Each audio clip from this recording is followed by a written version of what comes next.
How to log in into your account on PayPal. Are you guys facing issues to log in into your account on PayPal application? If that's so, then this video might help you out. Without further ado, let's get started. First of all, open PayPal on your mobile device. Once you open the app, now write down your registered email and password.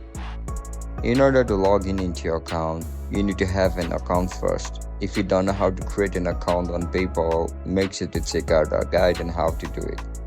Now write down your email and password. Once you write down, you click on login, and that's it, guys. That's how you're gonna log in into your account on PayPal. If you guys found this video helpful, don't forget to like, share, and subscribe to our channel. If you guys have any issues regarding PayPal, make sure to comment down below. I'll catch you up in the next one. Bye bye.